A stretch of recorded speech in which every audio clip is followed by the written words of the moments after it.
Hey guys, it's M.A.D.D.Y. I don't know, but today we are going to listen to Go, my favorite sports team. And I'm doing this because currently my phone is recording the webcam footage of my second part of Beyond Two Souls. And if you want to see the first part, I'll leave it up here-ish. It'll be up here-ish, or maybe up here-ish. I don't know.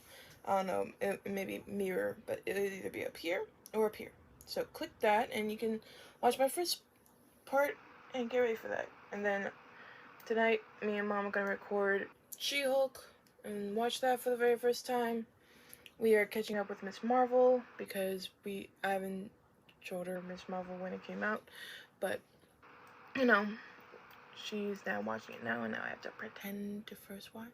So, anyway, we're not going to talk about that. We're going to talk about Go, my favorite sports team, and today it's youth sports. Now, I wanted to play Little League baseball when I was a kid, but I wasn't allowed to because I was a girl at that time, and girls weren't allowed to play baseball, and my dad really didn't push it to try it, so I didn't see any reason to.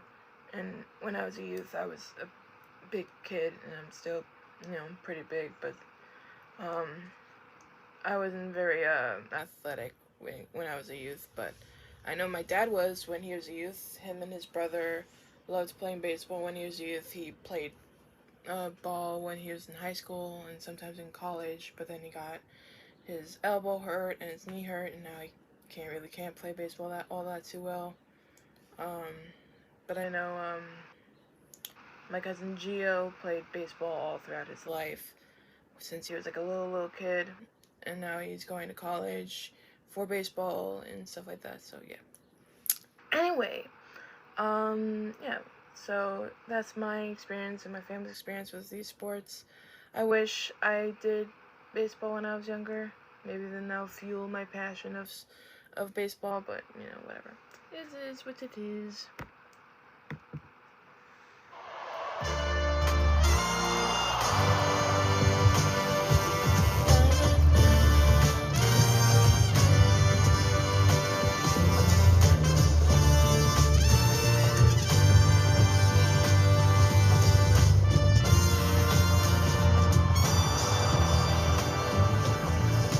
Hello, elegant listeners, and welcome to Go, my favorite sports team. It's me, Tyler, here with Mark. We're going to talk about sports and fill your ear holes with knowledge. Yes, well, one of us is. The other doesn't know sports very good, but does know a lot about life and apparently electric motors. Can we talk about electric motors for another 60 minutes again? Because that was very fun.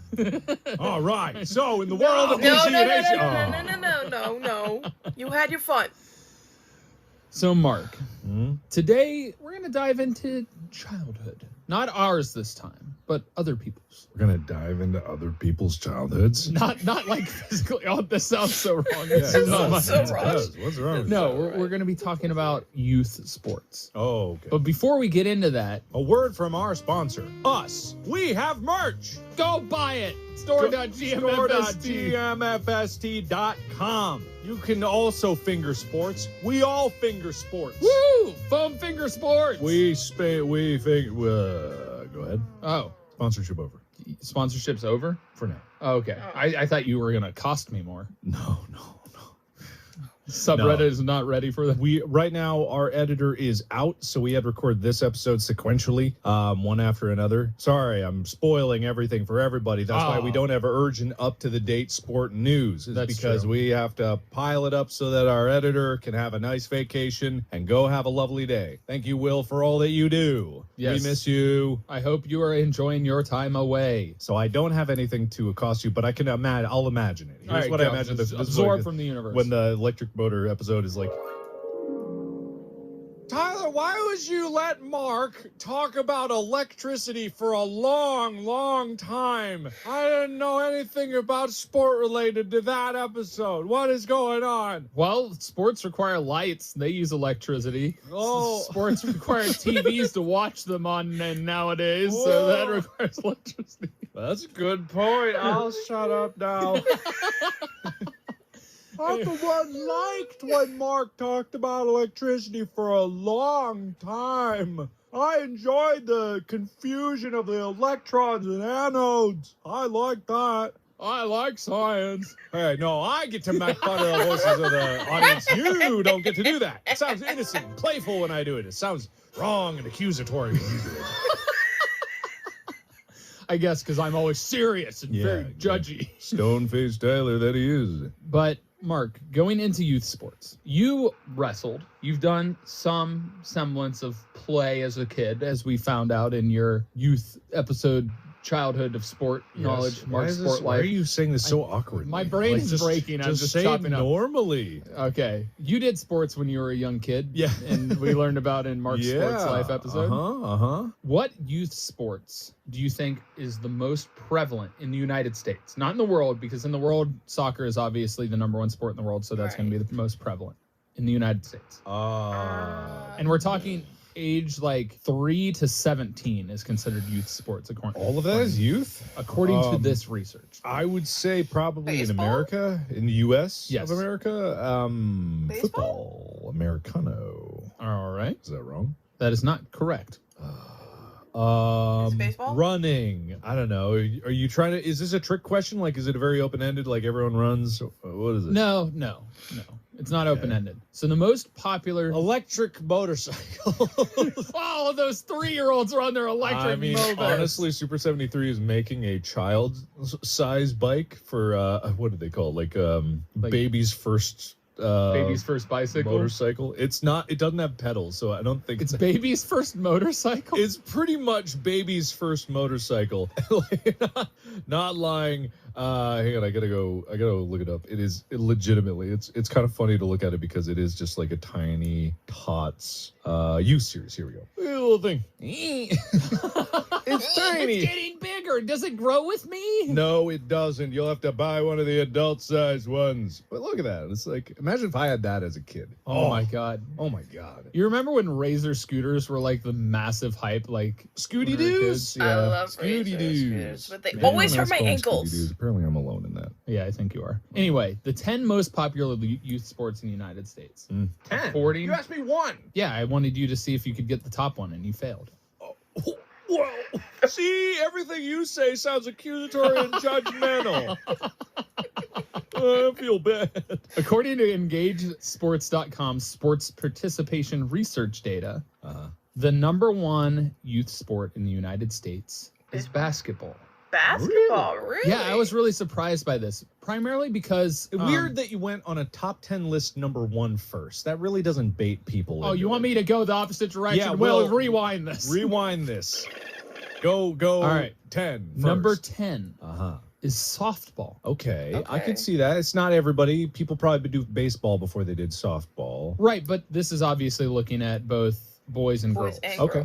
girls. So softball is number 10. Okay. Number 9 is touch football or flag football. Is that Okay. differentiated from normal football? Yes, because that's There's- tackle football. There's tackle. okay. and It's there's- basically you are grabbing a flag Which and is it's not good as violent. because I don't think kids should be slamming into each other, I completely agree. especially with the height discrepancies of like kids growing at different rates. And the sizes, yeah. There's like some 6-foot 10-year-olds out there that just would just clobber a little kid. Well, and then think about concussions when your brain is still developing and No stuff way, like that. no So way. Yeah. number 8 is indoor soccer. Indoor soccer. Indoor Okay, I soccer. can see this because of gymnasiums and schools, and like indoor soccer would occur a lot more. Right, but most of the stuff is like clubs as well. And Inner different stuff like cities, that. they don't Yeah. have fields, you know. Yeah. Yeah. Okay. Number 7 is track and field. Oh, interesting. I didn't know that they got started that soon. Yeah, so youth. Up yeah, to 17. this is right. I keep which to forgetting me it's really weird because that's how they do youth sports research. But to me, youth sports is like I would say before high school, so it's like up to age 13 that. Yeah. is what it should be. Yeah. That's my thought process. Apparently, that's not how data analysts see it. You but- fool! You fools! You damn fool! You're skewing what I wanted to know in the direction I didn't want to know. All right. What's number 6, 7? Oh, you okay? Oh God! Oh no! No! You're Do dying! not go into the light. Stay with me. Number 6 is volleyball. Volleyball. Jesus Okay, Christ. all right, volleyball. Which is weird. Again, I have to remember it's like 17 and under. Yeah. Excuse my. I'm imagining this is just little kids. Like, Just picture this always as little kids. okay, because so they're they're not gonna jump that high. That's way too tall. That is lower. Whatever.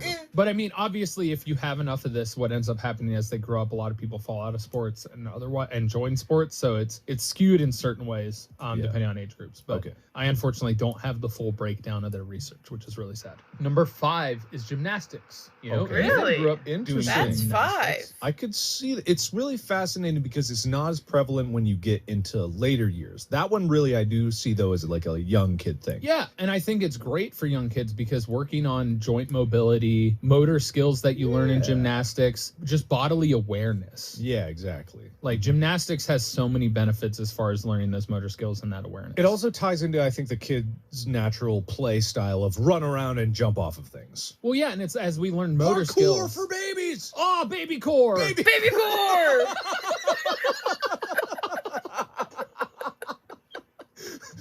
Baby core.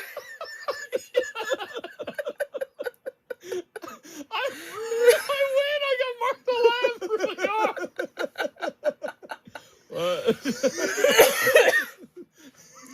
Oh, that was a good one, man. That was a good one, baby. It sounds like a death metal band. You listen to Baby Core. That was very good. Anyways, all right. The funniest part is after I said it, instead of picturing babies doing parkour, I pictured people parkouring across babies. Just stack of babies. You're in the park. There's like a lady with a stroller walking down the path. And you're like, oh, Baby Core. Oh, yeah. I'm gonna step on them and jump off. No, you go to a hospital in the wing with the babies. You see, you start, maternity ward. your face is up against the window. You're sweating profusely. Like, I can do some sweet tricks off of those babies. Look at their soft heads. Stop. Really Stop. elastic brains right now. No, stop. That's weird. They just are fully relaxed all the time, so they won't feel a thing. Oh, they won't feel a thing. All right. No, they will. I'll feel They something. will. Don't do this. Please don't. Do sick trick, new trick, double baby flip. Oh my god. Okay. Anyway. Okay. All right. What were we talking about? What were we talking No, but about? gymnastics is great for learning bodily awareness, motor skills. Like it's basically how we learn as babies anyway. It's like you crawl before you walk, and as you walk, you're learning how to do balance and stuff like that. And gymnastics is great for that. And then I mean, think about it. Like I grew up trying to climb trees. We had trees, so we climbed stuff. You climbed your basketball hoop. I did. I climbed my my play house in the back. What are those called? Play set. Play sets? Yeah, whatever it is. Yeah, play sets. Jumped off of that all the time. Climbed up and down it. Yeah, so that's just basic learning anyway, is gymnastics. So gymnastics being a great sport to start out with, I think. Yeah. Number 4 is tackle football. That's higher than flag or touch? But you gotta remember too that's skewed because it's up to age 17. But from my experience, when I officiated in Colorado when I was in grad school, there were so many tackle football teams. You got to remember, it's America's favorite sport. Yeah, that's Kids true, grow I up guess. watching it. They love everything about it, the violence, the physical nature, the strength. Like, it's championed so hard that it doesn't surprise me that a lot of parents get their kids into tackle football early. Man, that just seems too much though. Like too young, like brains, they're meant to not take a hit. You don't want to do that, but I get it. It is that thing. I just think protecting. Well, here's the thing, and this is inserting my opinion. I grew up playing backyard tackle football, no pads. Oh, fun. So you learned how to tackle to where you're not using your head or throwing your shoulder like thousands of miles per hour into somebody because you're going to break your Look, if collarbones. a child is going 1,000 miles per hour, I think that's a whole different conversation to be That's had. baby core 2.0. That's a baby superpower program. That's another issue. But yeah, I'm a big proponent about safety. Like, call me a safety nut, nerd, whatever. I don't care. I ride my bike with a full face helmet. If you injure your brain, there's very little that you can do to come back from Or your that. spinal column. Or your spinal column, like your entire nervous system. That is, I consider that an extension of the brain. Your spine. Not enough people take care of these things. Not enough people like do enough to support these things or protect themselves. Like, it's essential, especially when you're growing up. But I honestly think the easiest way to increase safety for tackle football is to take away the pads. Interesting. Because they're not going to feel invincible with because that's what pads do. They think they can go as hard and as fast as they can and just deliver a massive blow and not feel the consequences. Right. If you remove them, people learn to tackle differently. That's why rugby does not have nearly as many concussions as American football does. You're right. I was going to ask that because I do know the rugby, it's no pads, and they look like they're hitting each other pretty hard. But I guess you're right. If people didn't feel that invincibility, it's kind of like the concept of when you get in a car. Yep. You feel invincible. Therefore, you feel like this aggression. That's where road rage comes from a lot. Is like there's a separation. It's like two dogs barking at each other between like a glass door.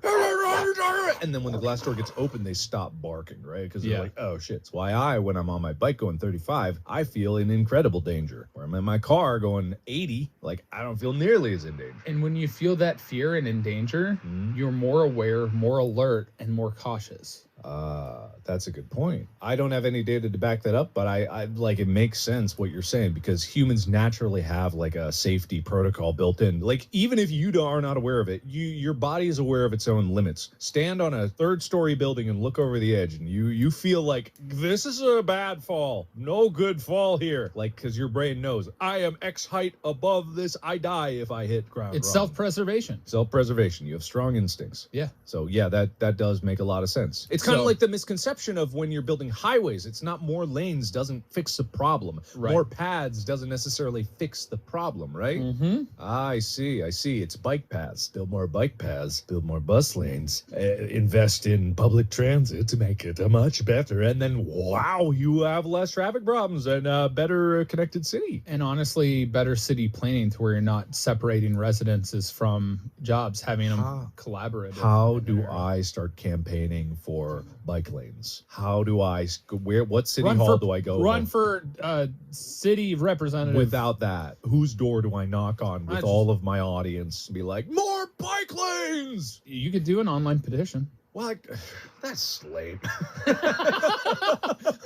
You want to instigate a mob and march and protest? It's gonna be awful because like you imagine I get people together and they're like, oh, we're gonna fight for our rights, and they're like, yeah, like we want higher wages, yeah, also bike lanes, and I'm shouting at the front like, they're and all half they all of the think signs they're are there. like, I love Markiplier. Everyone there think we're gonna fight for a noble cause, but it's not me being bike lanes. I don't know. I just feel very passionate about bike lanes right now. Yeah. Anyway, sorry. Number 3. Right. And this margin is significant between. All of these have been within like 500,000 people as far as participation goes. Okay. This has, above tackle football, 3 million more participants. 3 million more Correct. kids, youth participants? Correct. Number 3 is baseball. By that much. Wow. It is American Number pastime. 3. I And, thought it would be and like the crazier part to me is a baseball team has less players than a football team. Huh. You need 11 people to field a team in tackle football. There is 7-on-7 football. I know that exists. But baseball, you only need 9. 9. Huh. You only need 9 guys. And usually you don't even have that many. It's usually who's ever in the neighborhood, right? But it's also one of those that's great for learning how to like use an element that's like an extension of your body with a bat and a glove.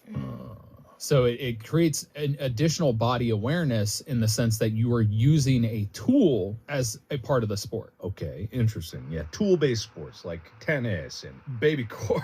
Baby, I have babies in my hands and on my feet. I got these babies on grappling hooks.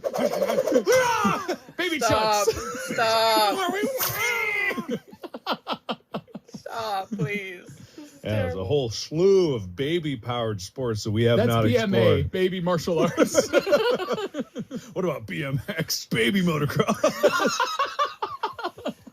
It's all baby powered. You're just crawling in a little wheel. Go faster, baby. If you think about it, Monsters Inc. is baby-powered city. That's true. True. So I don't have a conclusion. I was like, where are you going with this? Anyway, okay, so Things can be baby powered. Confirmed.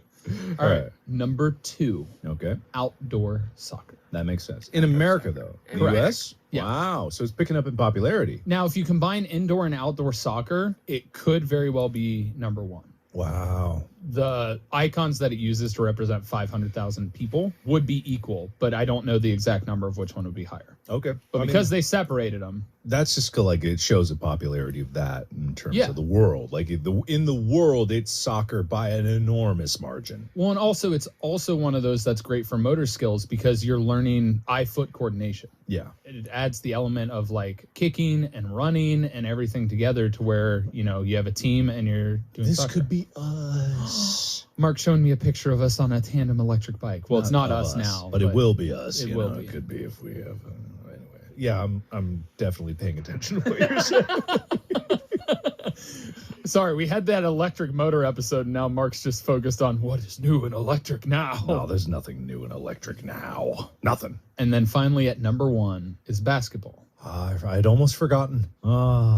See how much more exciting it would have been if you would have left that alone? Yeah. If you see? Yeah. See? Now you'll understand why they do the 10, 9, 8. Yeah, exactly. You know, we'll just, bleep the whole, I'll say number 1 and you bleep it out and then we do the whole. No. You leave it in. But basketball is also interesting because it's learning how to like throw through a specific target, like shooting. Okay. You also have to learn how to defend against another person. So you're still using a lot of motor skills, eye-hand coordination, eye-foot coordination, teamwork with passing. There's a lot of different elements to basketball. So it's just a really popular sport. It's probably, if I were to guess, in the world, probably the second most popular sport. Okay. And this is my prediction. I'm not certain on it. Mm-hmm. But I know a lot of like China is big into basketball. Yeah. And some of the like Spain, Lithuania, like a lot of European countries are big into basketball. You know where it's big that you would probably be surprised? North Where? Korea. Really? Yes. There is a documentary about how the Harlem Globetrotters actually trotted the globe and went to North Korea as a special invitation from Kim Jong-un. Well, that's also really particular because wasn't there like Russia? You showed me that video of how the Magic Johnson versus Larry Bird, like Lakers versus Celtics championship game really emboldened the fall of the Soviet Union. Yeah. And let's not like say anything like it's explicitly the same reason, but a lot of what came out of that, and if you haven't seen it, it's a very good video. It was talking about someone who makes YouTube videos in Russia right now. Mm-hmm. And he was talking about his childhood and watching these things. And before that, they didn't have anything of entertainment value. It was like very much news and TV like in America in the 1940s or whatever. Well, and all they knew about America in general is what they were told. Exactly. Yeah. Information was controlled. But then they get this broadcast with all of the commercials, with all of the music, the crowds cheering. And comparative to how basketball was played in Russia, it was a completely different experience with slam dunks. You should watch this video. I forget what the name of it is. I'm sure someone on the subreddit can find it and post it. But it really told the story of how basketball and seeing what it could be in this glimpse, this window into the world that the United States treats as normal, like sports, kind of gave them this view that the world was bigger than they were being told it was. And so that it's not the main fall of why the Soviet Union fell. No, but this guy in particular thinks it was a huge spark in the people recognizing the problems they were having and where to turn. Because really in any kind of like dictatorship or anything like that, it's about controlling the information that the population has. It's why back in medieval days, they didn't want to educate everyone because, they're going to realize that they're in a terrible situation. And yeah, usually, I'm not saying it's perfect. There's always propaganda everywhere, wherever you go. But one of the interesting things is just the fact that, hey, sports unite people. And North Korea was a similar story where, I mean, it's not like that's not going to spark the end of that regime. Right. But it was like all their life, and they talk about this in Korea, from the time you grew up, is America is the devil, they need to be defeated. They're a constant enemy. And yet, here come this basketball team of Americans that are playing, and they're all having a good time, and they're all showing, and they're communicating. Like, they actually sat down and had a dinner with Kim Jong-un, the team. Mm-hmm. This was like, I believe this was 2012 or 2013, something like this. I'd have to look it up. Yeah, but it was a big deal. And the documentary is like one of those haunting documentaries, which is like, all the fronts of North Korea where they put on a show like the city's great and everything's working when it's not really. But that aside was the kind of, I don't want to say unity, but just like a little bit of hope of like, oh my God, they can see that something is just for entertainment value.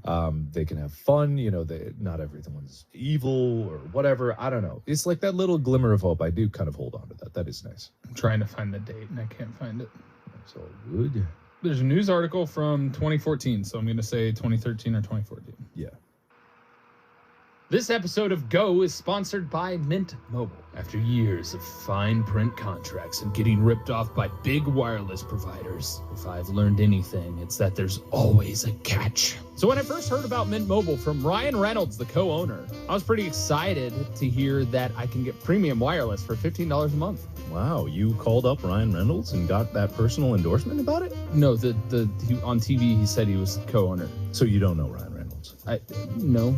Sorry, I'm going tunnel. No, Mark, Mark, wait. No, I can't. I gotta go. I didn't know our Gotta friendship go. hinged I gotta on go. Ryan Reynolds. No, sorry, it's real. I'm breaking up. I didn't hear you. You need to get Mint Mobile. Okay. Sorry, Ryan Bye. Reynolds and back to me. No, there's no catch to Mint Mobile. What's that about? No, Mint Mobile. Batmobile? No, Mint Mobile's secret sauce is that they're the first company to sell wireless service online only, which means there's no catch. You want some Pick up some A1? Mint Mobile gives you the best rate when you're buying for one person or a family. And family lines start at 2 lines. There's now 2 Ryans? No! Switch to Mint Mobile and get premium wireless service starting at $15 a month. No, why didn't you say so? Wait, are you out of the tunnel? Yeah, tunnel ended. So you're saying I can get all that for $15 a month? $15 a month, unlimited talk and text? Will my contact include Ryan Reynolds?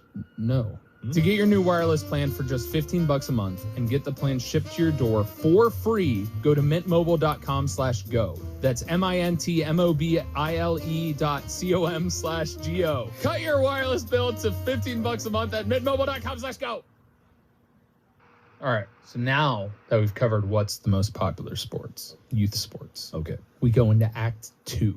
And this is why youth sports are important, what they provide, what they're good for. Okay, I'm ready. So we already talked about motor skills, and sports are a great way to build reaction time, understand body awareness, your motor skills, everything along those lines. But there's so much more. There's so much more. Yes. So being in youth sports promote mental, emotional, and social health. All 3 of those things. If you ever heard the concept of like, if you're having like mental health issues and stuff like that, sometimes it can tie into physical health and how they're tied together, because it's a holistic approach, understanding that the body is an entire working mind-body connection. Yes. You're an organism. Everything is interconnected with each other. And so participating in sports is associated with lower rates of anxiety and depression, lower amounts of stress, because doing stuff with physical exercise is a release of stress. You're putting stressors on your body, but you are releasing a lot of that stress out. There's positive stressors. Correct. It's also associated with higher self-esteem and confidence. And by the way, this is all from studies done by the presidential, this is all documented journals. There's 49 references on here, but it's developed by the Presidential Council on Sports Fitness and Nutrition Science Board. Okay, that sounds very official. Yes. If I didn't know any better, I'd say they know what they're talking about. Yeah, this is on health.gov. Okay. And yeah, there's a ton of articles that they're citing to. It has a reduced risk of suicide, which is tied in with the better mental health, less substance abuse, and fewer risky behaviors. If you don't know, sports are we've seen this in numerous stories in professional sports, where sports have been the way for people to get out of violent neighborhoods, to be as a part of a team and away from gang violence and stuff like that. There are numerous stories out there about how sports create an escape from the harsh realities of where they live or where the environment that they're in. One would say it's probably better to invest in those communities and neighborhoods. 100%. But yes, it is an escape out of those things. Correct. I absolutely think there are resources and there needs to be investment put back into the community to help that, with social services and things along those lines, to where it helps give them greater opportunities. Increased creativity comes with sports, which is fascinating to me, because a lot of times people don't think of athletes as creative individuals. But at the same time, if you think about skateboarders like Tony Hawk, or snowboarders like Shaun White, or the amount of tricks that they invent and create. To understand, I would question where the comparison is made compared to what, more creative compared to chess. Maybe just where they were. Yeah, it's for statistics there needs to be a placebo, right? Correct. What is a placebo in this case? Right. Right. I don't doubt sports, that there's some creative sport people, but I would be interested to see if any other avenues like encourage creativity. Great enjoyment of physical activity because playing in sports is fun. That is true. Yeah, I'll give it that one. You don't need a placebo for that one. Yeah. Usually people that do sports like physical activity. There's no question about that. Improves psychological and emotional well-being for individuals with disabilities. Especially when you created like wheelchair sports and make sports more accessible for people that have other underlying conditions or other things that are, pulling them in different directions. Like, for example, me with my kidney disease and stuff like that. I found out I had it when I was 2. And I've always loved sport, and it worked in a way, I guess, kind of distracted me from it, maybe. Yeah. I mean, that makes perfect sense. It's like being able to do something that you never thought you would be able to do. That is good. And increased life satisfaction. I don't know. These are all coming from studies cited in this. But the way I think about it is like you're able to do something you couldn't do before. You're improving. And generally, when you're improving and you see success or you overcome obstacles, you feel more satisfied. Yeah, I again, it's like what is the metric of comparison? Correct. But then again, for the average person, like not everyone's going to win a Nobel Prize or anything like that. So the metric of satisfaction is really like personal goals that you're able to put in front of yourself and then tackle and maybe beat them and maybe exceed them. And so, like, I guess sports does kind of regularly put those things in front of you. So I could see that. Yeah.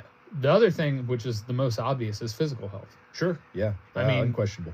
You're talking about things from improved bone health, improved weight status, cardiovascular and muscular fitness, and reduced risk of cancer and diabetes. Those are all very well studied with regards to just physical activity in general. Yeah. And so when you have the opportunity to be in sport, you're doing physical activity and you're having fun doing it. So all those things tie in together into improving your health. And a lot of people don't realize how much having stressors on your body from physical exercise is so important for bone health. Yeah. There's like a big example. There's probably a really nice poem about it, but the idea is that if a tree is weathering a storm, it's flexing and swaying and yada yada, that's not making it weaker, that's making it stronger. Again, there's a really nice poem or something about that. But the idea is a tree grown without any wind. I think if you grew it in a dome where there was no wind, its roots would not be as strong. Your bones would not be as strong if you did not put pressure on them. Your body responds to pressure. It may not like it, it may feel uncomfortable, but your body grows because of those pressures you're putting it as a need isn't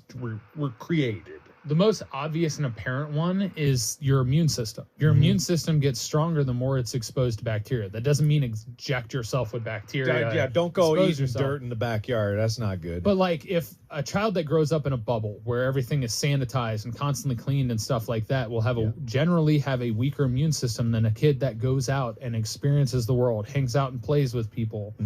You're going to get exposed to sickness, and that strengthens your immune system. That's literally why we have vaccines. That's the development of it. We're exposing without the risk to then build your immune system to fight whatever that illness is. Yeah, the function of the thyroid in that, and I could go into more detail if you would like to. Go for it. So the thyroid is a kind of like an underutilized organ. It's blamed for a lot of problems, but really the thyroid is where your immune system is coming up with all the solutions with which to destroy various illnesses that are attacking you. Every time you breathe in, and this is going to make hypochondriacs like lose their minds, every time you breathe in millions of bacteria and any kind of particulates. Every drink of water has stuff in it. Yeah, Tyler's looking at his big old water bottle. But your body has an engine in it. Kurzgesagt has a great video about this that explains it in better detail than I'll give it, but basically it has an engine that's able to come up with an answer to almost or maybe even any possible problem in terms of a bacteria or even like objects that it needs to get out of your body, particulates. This is why your body can get rid of almost anything so long as it doesn't kill you beforehand. Yeah. Is because of the incredible machinery that's going on inside your thyroid. The body's ability to adapt to the stressors that you put on it is literally what makes us so strong. Yeah, it's crazy. But also, again, don't go eating dirt because if you overwhelm your system before it can adapt, you gonna die. Yeah. That's why COVID was dangerous, because your body did not have the tools to beat it, and it attacked so quickly an area that was so incredibly vital to your health. Well, yeah, and your immune system, the way it triggered it, created an overreaction stimuli that causes an inflammation problem, which filled your lungs with fluid. And it's like compounding issues that create a bunch of different problems. Your body can do incredible things, but just in the same way, an alcohol wipe will kill 99.99% of all bacteria bacteria on a surface. But that 0.1%. Yeah, that'll It could yeah, by because it's really resistant to the alcohol. It's really resistant. That's why, and I'm going to say this outright: antibiotic soap is a ploy. Yeah. If anything, it's causing more problems than helping. Mm-hmm. Regular soap does the job. If you've ever watched Mythbusters, they went through and did the test. Mm-hmm. There are numerous tests to it. It is literally a marketing ploy. And it also, studies have started to show that it's more than likely creating superbugs because we're overusing antibiotics. So then they are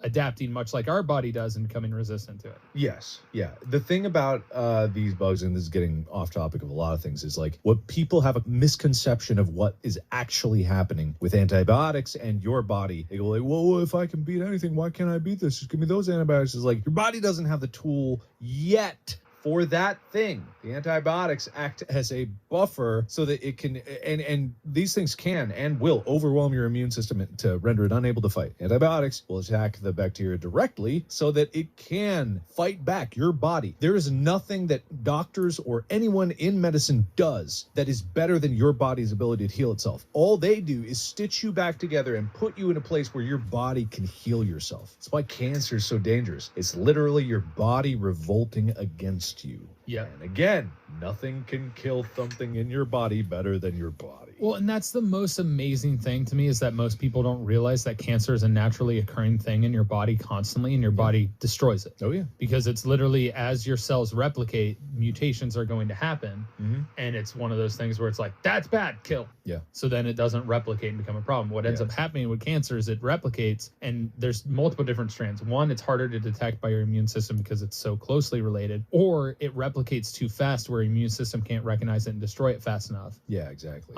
Which is why as you get older, cancer becomes more and more like of a risk. Yeah. So that's also like ties into the thyroid, is like your body is generating all these answers to problems, like all these, they're called antibodies, but it's generating little puzzle pieces. But in your thyroid also is your own body's puzzle pieces. So it makes sure that whatever it makes won't kill your own body, because yes, there are autoimmune diseases and your body can kill itself real quick. My mom had one, lupus. Yeah. There's tons of different types out there, and it's literally the immune system going a little haywire. Allergic reactions are kind of a similar thing, but cancer can have the same identification markers, the same puzzle pieces as your body. And that's why your immune system might not be able to do anything about it. Well, and that's why I'm higher risk, because I have a foreign body in my body. Mm-hmm. I have my brother's kidney in me because I needed a kidney transplant when I was 20. Yeah. And I have to take immunosuppressant drugs so that my immune system doesn't go, that bad, we kill. Yeah, exactly. So that's why they have a 6 out of 6 protein markers, which are like the matches, the same pieces in your on your cell surfaces are on that kidney, so it's less likely. Yeah, which is, I'm so incredibly lucky that we match 6 out of 6. Anyway, getting back into the benefits of youth sports. There's also ties to educational and career success. Okay. Especially with team sports, you improve your social skills and teamwork because you're able to understand that you can't do everything. There is no one-man team. You can try. There's no one person that's going to be able to cover every position on a baseball field. There's no one person that can throw a pass and catch it and score a touchdown with 11 people trying to tackle you. It's not going to happen. Has it never happened? It's never happened. No one's ever thrown to themselves and scored a touchdown. Well, that has happened, but it happened in the NFL. It was thrown, it was batted, and they caught it and scored a touchdown. I forget which quarterback it was Josh Allen did it. Sure, for the Buffalo Bills. Know him. Yeah. But okay, so again, I'm gonna just question it, like that metric of like success and education compared to what? I know a lot of jocks. You can learn about it in clubs and stuff like that, but there's a level of like, we're talking about growing up, right? Yeah. Sports generally is the most extracurricular activity that's available. Yeah. Like you can go to clubs and do other stuff, but where are you going to work in an environment to the same degree as team sport to work together as a team? Yeah. I don't disagree. The only reason I question is because I'm like, I want to make sure that like it's all in the open, because I fully believe it. Yeah. Because people vastly underestimate developing social skills, especially in early childhood development and teen years, all of this stuff. The current high school is like just a hellscape of maybe they'll do fine, throw them in the pit. Especially with like social media. Like when we were in high school, Facebook, I think our senior year became available to high schoolers. It was like MySpace, Zanga. I mean, it was there, but it's not in the same. No, we didn't near the same. Like Twitter was around kind of, but it was just like texts. The concept of me making a post, let's say, on my Zanga, and it blowing up and 1 million people seeing it was not possible. That did not happen. That's not how it worked. It only worked through followers. There was no discoverability. It wasn't until Facebook and the news feed that things started to really become interconnected. So yeah, social skills, I would say it's for better and for worse, because yes, they're like the upcoming generation is like learning social skills by being on the internet, being aware of more things. But also it's like, it's internet social skills. Those are different. That's Call of Duty lobby. Yeah. Like, it's not. I like how that's everybody's go-to for like the toxic voice chat is. You know what? I've been in a Call of Duty chat. I've been in there. I've heard what they say. I know what that's all about. Yeah, it distorts reality a little bit. I think that you're right, because sports is a very physical thing. It does develop teamwork, even though if there is fighting, the social dynamics are still there. But the biggest part of that, I didn't even get to, which is social responsibility.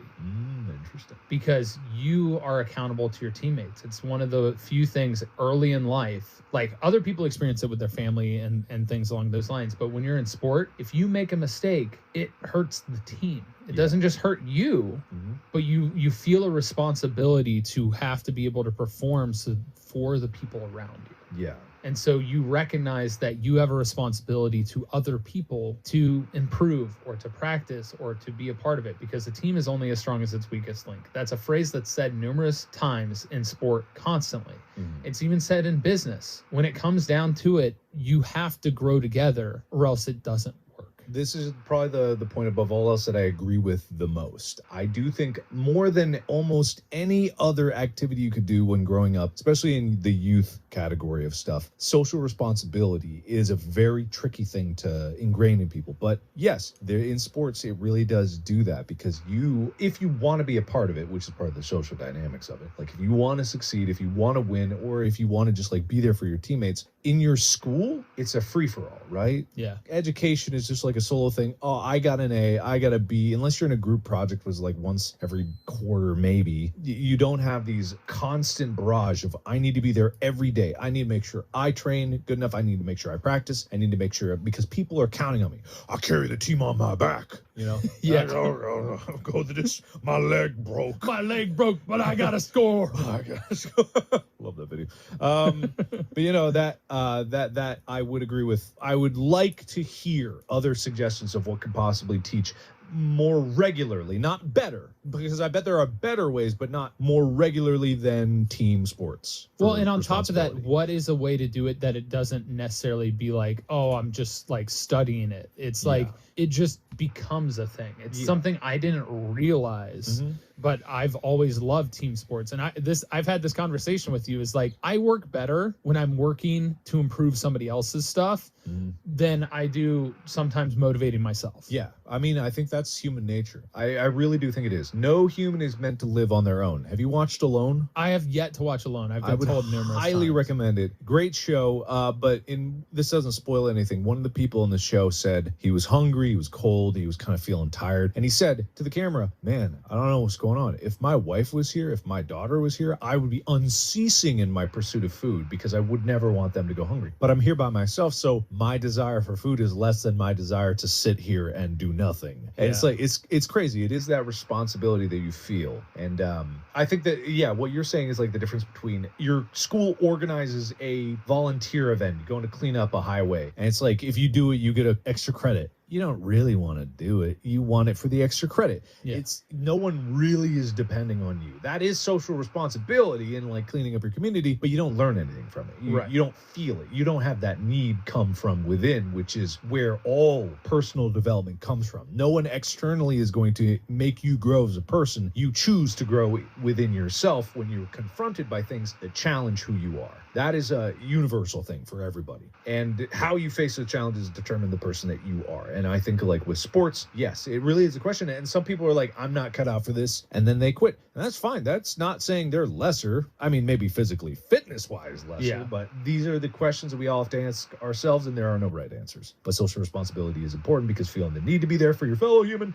is important. Yep. There's also improved life skills that are associated with this, like especially time management, work ethic, empathy, negotiation. Those are all listed under here, and goal setting. I don't know how negotiation comes in. I'm not sure about negotiation. That was interesting, but like time management, obviously, because if you have to be at practice and you have the social responsibility to be there, then you still have to do homework. You still have to do all of that. My grades actually slipped when I had a break from sports. Yeah. Because I was like, oh, I have all the time in the world. I go and do this. And then it's like, oh, I need to go to bed. I can do my homework in the morning. And then I sleep too long. And then it's like, I don't do my homework. Yeah. Whereas when I had sports, it was like, I had practice, I had a game. I have to do my homework now or it's not going to get done. And I just understand how to manage my time for the time that I had.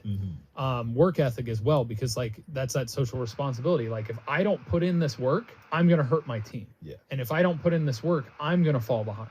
There's studies constantly. If you go to the gym by yourself, you push yourself. But if you go to gym with just a friend, you work out 1.5 times harder on average when you have somebody else with you. Interesting.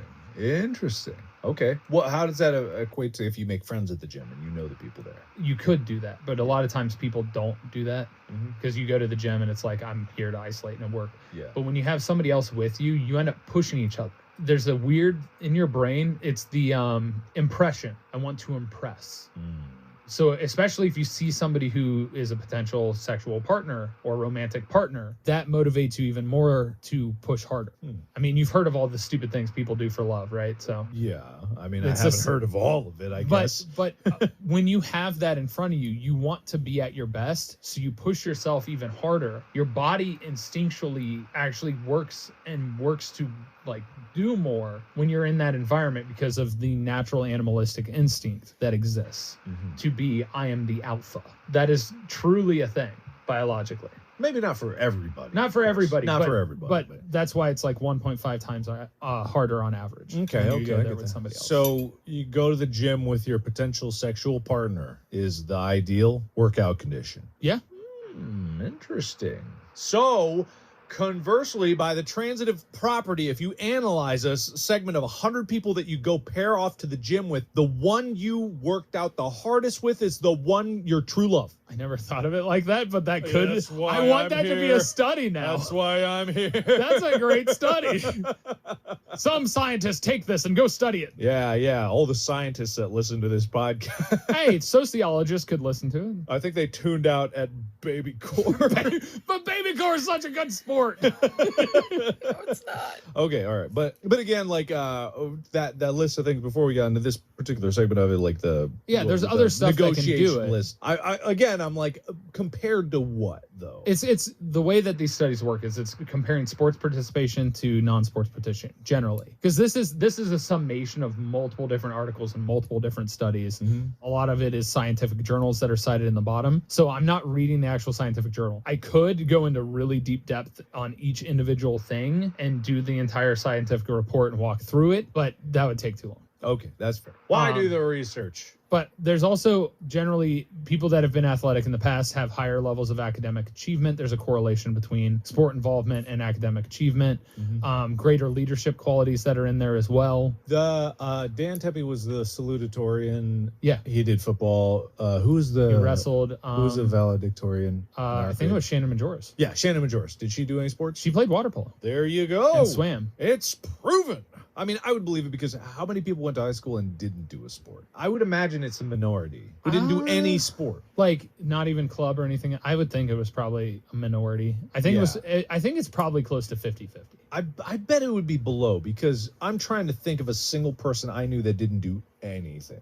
Like no marching band, no wrestling, no track and field, any of the sport. Yeah. If we add into things that like the athletic department might not have designated as sport, I would absolutely agree. It's got to be below 50%. The other thing that's really interesting that I just discovered, high school athletes are more likely to attend and graduate from a 4-year college. Oh, interesting. And whether that has any correlation to the fact that they could get scholarships for extracurriculars, because even if you don't get an athletic scholarship, you can get scholarships for extracurriculars. Yeah. But maybe it's just that they're better at dealing with failure and stress and work ethic and motivation. Like maybe that has to do with a lot of it because they want to push. Because that's the biggest thing that I've noticed in my life from people that I've met that were never in sports and not. Yeah. And this is my personal experience. They have a harder time dealing with failure. or loss. Like, I've processed a lot of grief in my life. I've lost people in my life, and I've definitely had my shortcomings in a lot of different things, but I'm adapted from sport because you lose. You win some, you lose some. And then Milford, you lost a lot. Not water polo, though. Not water polo, no. But I learned to pick myself back up and, get back into the pool or get back on the field. Like, you get knocked down, you get back up again. Mm-hmm. And some people that just have not experienced that and struggle so much more immensely with when things don't go right. Yeah, I think that, everyone has different experiences in terms of loss. And I totally agree with what you're saying. I'm just predicting what people are hearing from this is like, I get it. It's not just sport people that have experienced loss and they haven't experienced more. What he's saying is just like, yes, it is. Losing a game in terms of the scale of problems when you are typically at that age is enormous. Remember, this is youth sports. Yeah, we're talking about when I was like 7. Yeah. Losing a balloon at age 7 is the end of the world. Like to a 7-year-old. Yeah. Everything in perspective, and even if you scoff at it and are like, oh, that's not really loss. I've been through shit. It's like, yes, it's all comparative, but getting that experience and knowing how to handle that in a mature way as soon as possible is important. Yeah, it's why I don't get angry. Like, I'll get mad at myself if I screwed up and I ended up losing a game or something like that. But when I was a kid, I hated losing, and I still hate losing, but I would get mad. But I have learned over time, how to not have that, how to manifest those negative emotions and find a way to find a positive in it. And that's part of life. That's not necessarily sport that taught me that, but I do think that sport, going through, your failures and your shortcomings and dealing with that, helps you in general when things don't go your way in life. Yeah, I would agree with that. And it's in a minor level, but obviously everybody has different experience in life and struggles with different things and different things that happen. And I'm not trying to nullify the other stuff. I'm just saying from my experience. Yeah. And then there's a huge thing with the economic and community impact, because apparently there's a decrease in direct, indirect, and personal health care costs when you're involved in athletics. Mm-hmm. And injuries happen, because that's the crazy thing, is because athletics, injuries are going to happen and those are going to cost. But because your general overall health is better, you're able to avoid some other underlying conditions that could potentially crop up. Whether that's high blood pressure or diabetes, for example. And sometimes diabetes obviously can be genetic and becomes something you can't avoid. But being athletic and doing sports helps avoid some of those major risk factors for illnesses and stuff. Physical wellness also improves your immune system. And so that's a huge deal. And lifelong participation in sports, if you start at a younger age, you're more likely to be physically active into your later years and therefore healthier in your later years. Bless you. Bless you. There's a high correlation of that. Mm-hmm. So youth sport basically lays the groundwork for the rest of your life and gives you the tools that you may not otherwise have if you didn't do it. Yeah, I completely agree with all this. I think that, I didn't do all that many sports, but I did sports and I did enjoy the social aspect of it, even if I was super awkward. I think a lot of people's negative stigmas towards sports in general come from negative experiences with people who do them. Yeah. The bombastic people, the loud, the jocks, egotistical. Here's people that bully. Mm-hmm. Here's the thing, and this isn't going to fix anything. It's just general advice for people out there, or if you're listening to this and you happen to be in sports or anything, is what I've learned in my life is leadership. True leadership is not about being the best. You can be the best and you can be a horrible leader. True leadership is about building up everyone around you, making them see their best. That's what leadership really is all about. And when it comes down to sports, just because you are good at what you do does not give you any kind of right, social or otherwise, to put yourself above others. Again, not what leaders do. Leaders raise everyone else around them. That's the more important thing to remember from it. And that's what team is all about. When you are there for your team, the social responsibility for it, that's the biggest point I agree to, is because you are not there to put yourself above the team. You are there to carry the team on your back. You got your leg broke, but you got to go. That is what you raise each other up. And when everyone is looking out for everyone else to make sure that they are to the maximum of what they could be, everyone exceeds. A rising tide raises all ships. It's not all the water goes to one ship and yeah. Well, that's the biggest thing. And just on a personal note, the state championship, we as a group, we're very skilled at water polo. We had one All-American on our team. The team we played against in the state final had 2. Their whole set and another player. Actually, I think their goalie was also an All-American. So they had 3. We had 1, Elliot Kiefer. He also was in the Olympic trials, placed 3rd or 4th to make it to compete in breaststroke. So very athletic dude. Smaller than me, but extremely athletic. And the biggest thing is we had all basically grown up together in that pool. I joined sophomore year and was immediately brought in, but we were just so on the same page and so ready to not be the one that scored the winning goal. We didn't care who scored. We cared about winning the game. Yeah. Nobody looked at their individual stats. Nobody paid attention to anything along those lines. It was about the result of the game together. And so years and years of playing together and resulting in that amount of selflessness is truly what I think made us able to win the state championship. We played against teams that had better players, better individual players, but as a team working together, we came out on top. All right. I have thumbs up.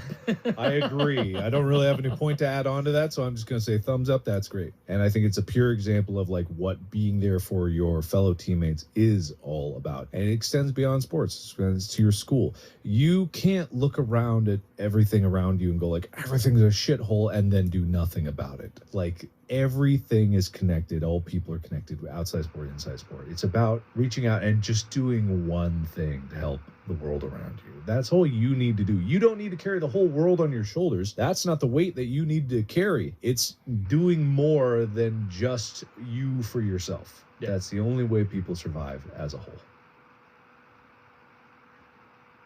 I'll just quickly go through Okay. the problems in youth sport. Okay, all right. Because we talked about all the good things. We need to get into the problems. Okay. The number 5, kids are quitting too soon. So they're not able to get the full result and what's needed to really build those skills. Research shows that 50% of kids quit youth sports by age 11, and 70% end up quitting by age 13. And whether that's they just get interested in other stuff, whether it's video games, whether it's life, it's a problem. And it's likely due to high burnout, because there's another problem that is number 4 called early specialization, which means they're being forced into one sport that they showcase that they're good at. And it's like, you're now a basketball player, or you're now a baseball pitcher.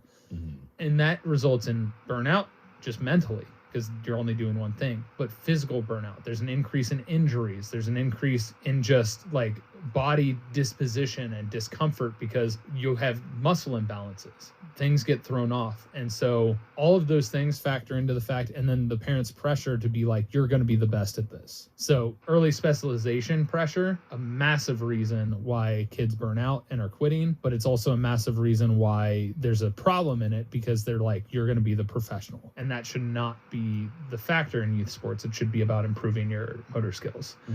Number 3, especially in the United States, it's too expensive. Everything is going up in price to have trained coaches, to have officiating, facilities, everything involved in sport, and especially particular sports like football and lacrosse and other sports that require extensive amounts of equipment is becoming more expensive. And so all these clubs are existing. And so which then results in, if kids are going to the clubs because it's like, oh, it's more expensive, all of a sudden the lower programs disappear because they're not getting the participation they need to exist.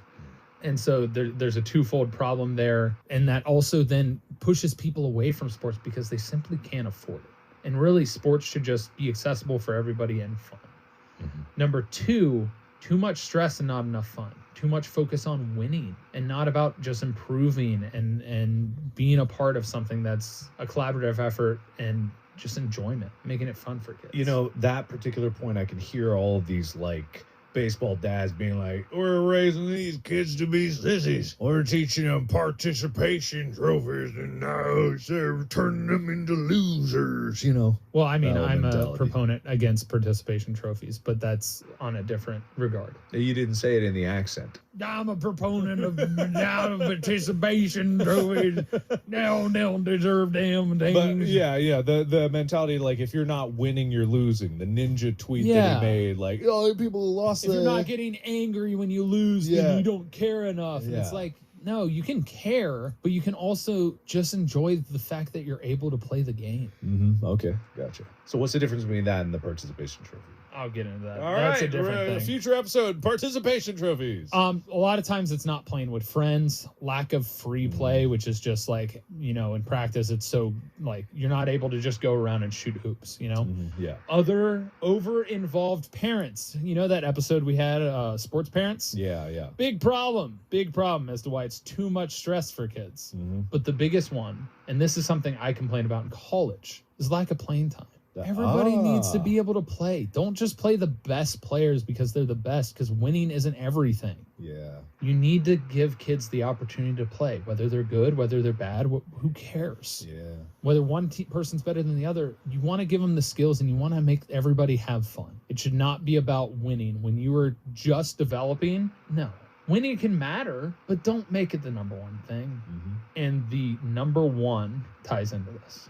Okay. The wrong goals. I thought that previous one was the number one. You kind of set it up as like the biggest No, thing. it's number two. The biggest thing for lack of playing time. But this is the biggest problem with youth sports. The wrong goals. It's about winning championships. It's not about learning. It's not about improving. There's too much pressure on the kids and everything. The wrong goals are put in youth sports when really it should be about learning. It should be about fun. It should still have the implementation of you have to fail and understand failing to improve, because that's a big problem I see in youth sports now. Is like, or I was listening to a different podcast, I forget what it was, but his daughter was playing baseball, but the coach didn't want to introduce them to failure, so they were playing without a ball. What? He would pretend to hit the ball to them and they would field it and do a perfect double play or a perfect triple play, but they're not learning. Yeah, that doesn't make any sense. Yeah.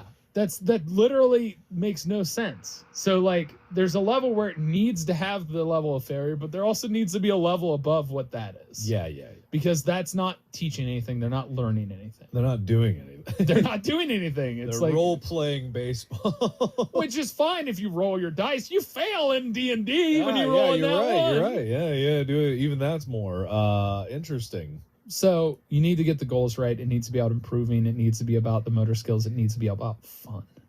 Because that's how you're going to get kids to improve. That's how you're going to get kids to enjoy it. That's how you're going to get kids to stick around and stick with sports, because that's the biggest thing that I was lucky to have in my life, is that every time I played a sport, I had a friend, whether it was in wrestling with you, baseball with the neighborhood kids, football with Teppy, water polo with Thaxton. That's huge. And so making it fun and not about winning is so important. Yep, that is what it should be.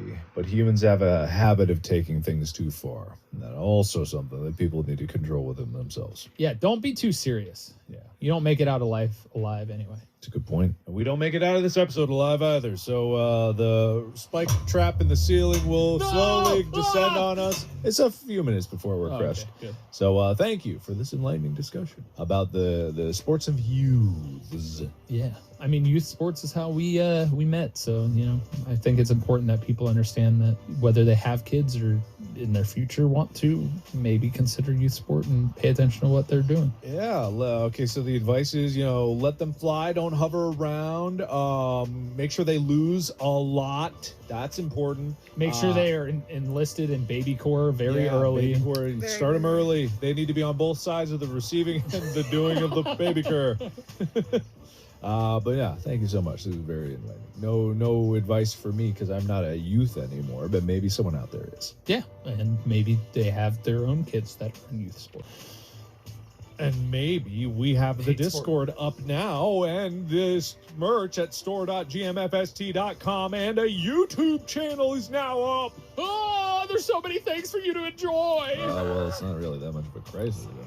Oh, sorry. But there's we're doing videos. We just did one earlier today, but probably already was posted of Tyler teaching me to throw a perfect spiral on a football. Hey, the improvement is notable. Thank you. You. It may not have been completely perfect, but it was very, very notable. I don't think I can throw a perfect spiral, to be completely honest. I don't think I can either.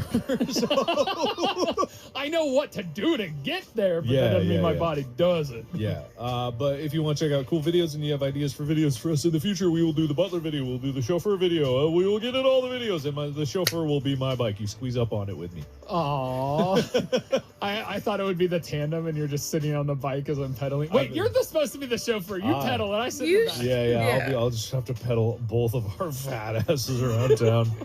Yeah, I'll do that. Okay, but thank you. We're out of time. Bye. Bye. Alright, let's close that down. Oh, God. That was very informative. What is with me and not being able to talk, right? That was very informative. But, yeah, I think it's because, like, I wasn't really going into, like, youth sports because I wasn't, like, pushed to. I guess that's kind of a good thing, but also a bad thing because I wonder what my life would, I wonder what life would be like if I did get, like, not thrown in, but, like, was, not forced, but, like, was, like, if I was in baseball when I was young, like my cousin did, would I be a different person? Probably, or probably not, I don't know, but I always think of that. But anyways, write me down in the comments, what about today? Today, just tell me what, like, sports you did when you were a youth. Do you do youth sports, or do you help coach youth sports? Because I don't know if I say I help coach youth sports. Like, I'm in an at-school program where I, do coaching, like, activities. I do PE, basically doing PE during after school, and then I'm, like, the coach of that.